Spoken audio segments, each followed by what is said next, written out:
Et des institutions comme la famille, l'Église en font les frais.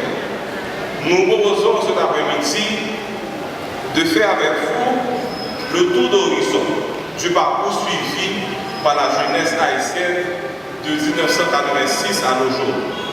Mais nous saurons le faire sans soumettre à votre appréciation les moments de grande effervescence sociale qui ont marqué d'une pierre blanche l'histoire de la famille en Europe, en Amérique et dans les Caraïbes. Nous posons cet après-midi cette question. Peut-on parler de la jeunesse sans faire une esquisse sur la famille? L'un des concepts les plus mystérieux qui a influencé la société humaine, c'est le concept de liberté. Au lendemain de la réforme protestante, il y a lieu de voir la société sur un nouveau visage, sous de nouveaux angles. La réforme étant venue et avec elle de nouvelles lumières. Les protestants ont vite compris que le progrès ne peut s'installer que par le travail. Et selon une philosophie très courante à l'époque, la noblesse et le clergé ne devraient pas se fatiguer dans une activité qui réclame une grande dépense d'énergie. Ce devrait être le lot des ouvriers, des gens qui se trouvent dans le tiers-état. À partir de la réforme, les membres du clergé et les nobles nouvellement convertis découvrent à travers les Saintes Écritures que tous doivent s'atteler au travail, car c'est une chose qui entre dans le plan de Dieu, et ce, pour le plein bonheur de la famille humaine. D'où la création de nouveaux matériels pour faire fructifier la terre. C'est l'apparition de la charrue, du tracteur, et avec la première révolution industrielle, on va avoir une nouvelle donne sur l'échiquier socio-économique en Europe et en particulier en Angleterre. Cette nouvelle approche de l'économie va avoir un impact sur la famille. Dans les années 40-50, Haïti n'avait rien à envier aux pays de la Caraïbe et pas même au Canada. Puisqu'au point de vue économique et social, il y avait une certaine stabilité et les balises établies maintenaient les gens dans les principes. Pour combien de temps encore serait-on préservé de cette avalanche qui se faisait de plus en plus menaçante? En fait, le pays n'a connu aucune révolution industrielle. C'est une économie qui se base sur l'agriculture. Les années 50 ont vu partir certains de nos intellectuels chevronnés pour l'Afrique et pour le Canada. Ce dernier a bénéficié énormément de l'intelligentsia haïtienne. Il se trouve donc que l'effritement du tissu social va avoir un impact sur la famille. Ils sont légion. Les phénomènes sociaux qui nous viennent de l'extérieur et que nous adoptons dans notre quotidien. En témoigne le phénomène hippie. Il a fallu attendre le départ des Duvaliers pour que la société connaisse un niveau de désintégration exceptionnel, mais aussi un niveau de conscientisation extraordinaire. Les années 80 sont marquées par le phénomène du boat people. Des milliers d'Haïtiens ont laissé le pays pour regagner les côtes de la Floride. La famille en pâtit de tous ces débats. Qu'en est-il? Des enfants restés à la maison, soit avec une grand-mère ou une tante, ou au pire, avec un grand frère ou une grande sœur. Les conséquences sont là. La délinquance juvénile. Si dans les années 80, on a assisté au départ, pour la plupart des gens ordinaires du pays, pour les années 90, le scandale a lieu.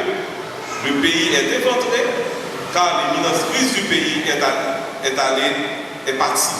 pour le Canada. L'impact familial demeure et sur la clé de l'insécurité. Il y a aussi le phénomène d'acculturation qui dérange. La musique en particulier fait de nos jeunes de véritables esclaves de la musique étrangère.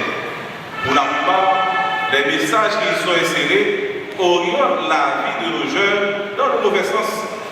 Les phénomènes sociaux n'émaillent pas les communautés chrétiennes.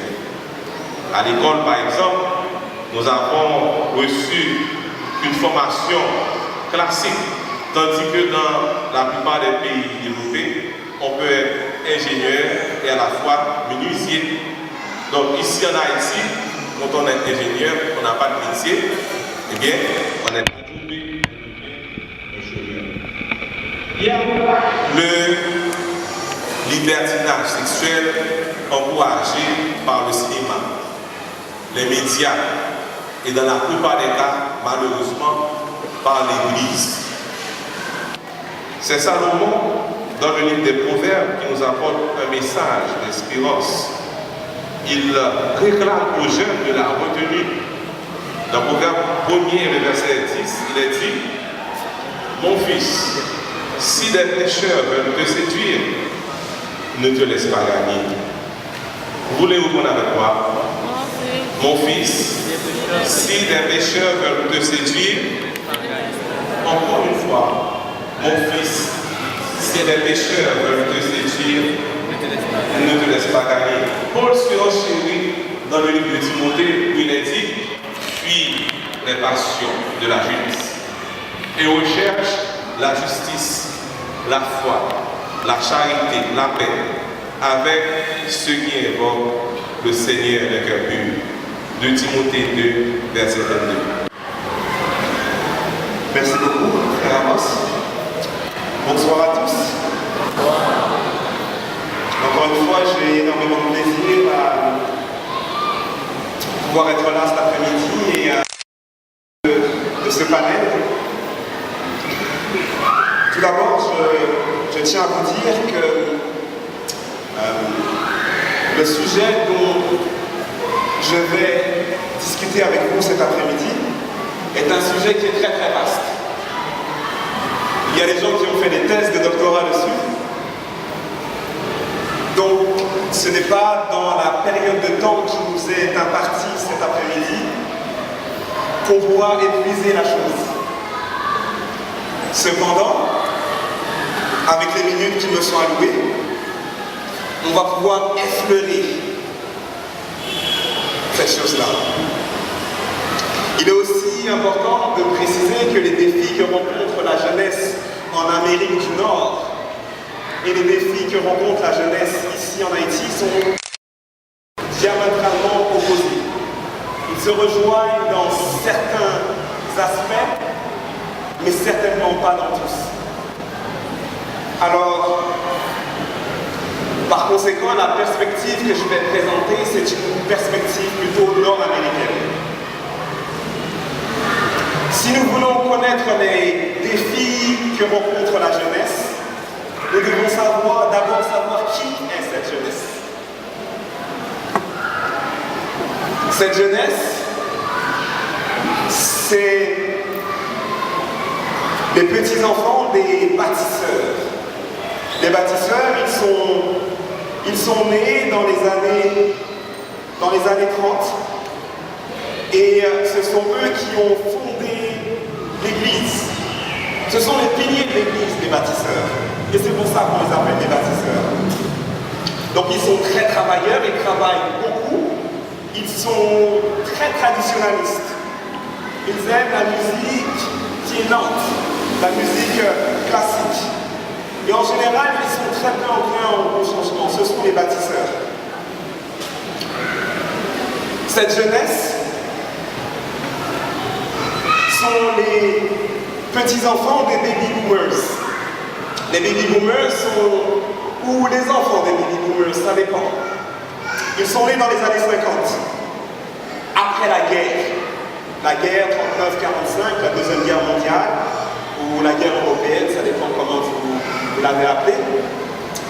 Ils sont nés après la guerre, donc les hommes sont rentrés à la maison et ils ont fait beaucoup d'enfants. Donc, il y a eu une explosion au niveau démographique.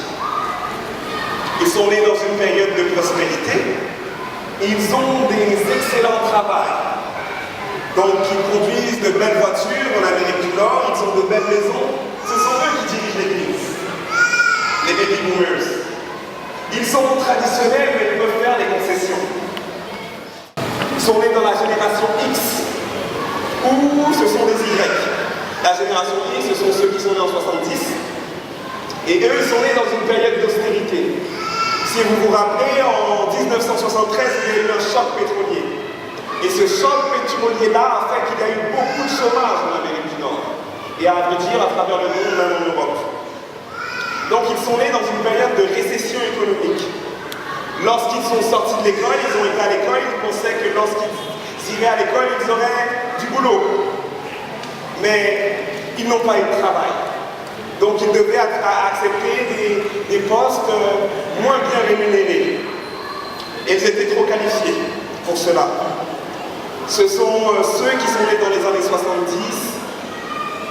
Ils ont entre 40 ans et une trentaine d'années. Maintenant, ils attendent et ils veulent diriger. Ils veulent diriger l'Église. Eux, ils ne sont pas nés avec l'Internet. Ça veut dire qu'ils mémorisaient beaucoup de choses, comme leurs parents. Et ils ne sont pas très traditionnels. Ensuite, après eux, il y a les Y. Et les Y, c'est la jeunesse d'aujourd'hui. Je vous ai dit pourquoi est-ce que je suis en train de vous présenter les différentes générations. Parce que si nous ne comprenons pas qui sont leurs parents, qui sont leurs grands-parents et d'où est-ce qu'ils viennent, nous ne pouvons pas comprendre les défis auxquels ils font face. Donc ces jeunes-là sont nés environ après les années 80, 1980. Ils sont nés dans les années 80, les années 82. Donc moi, je suis né en 1978, je suis très proche des Y. Je ne suis pas un Y, je fais partie de la génération X, mais j'ai grandi avec les Y. Les Y, ils sont nés avec une quantité d'informations incroyable. Eux, ils vont sur l'Internet et ils ont accès à une foule d'informations. Pendant des millénaires, les gens devaient aller à la bibliothèque où ils devaient avoir des livres pour s'instruire. S'ils avaient quelques livres, c'était bien, les livres coûtaient très cher. Maintenant, eux, ils ont juste à aller sur Internet et ils ont accès à des millions, voire des milliards d'ouvrages. Ils ont accès à des bibliothèques.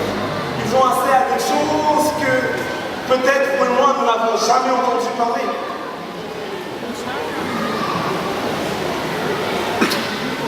Aujourd'hui, toutes ces informations sont disponibles au clic d'un doigt.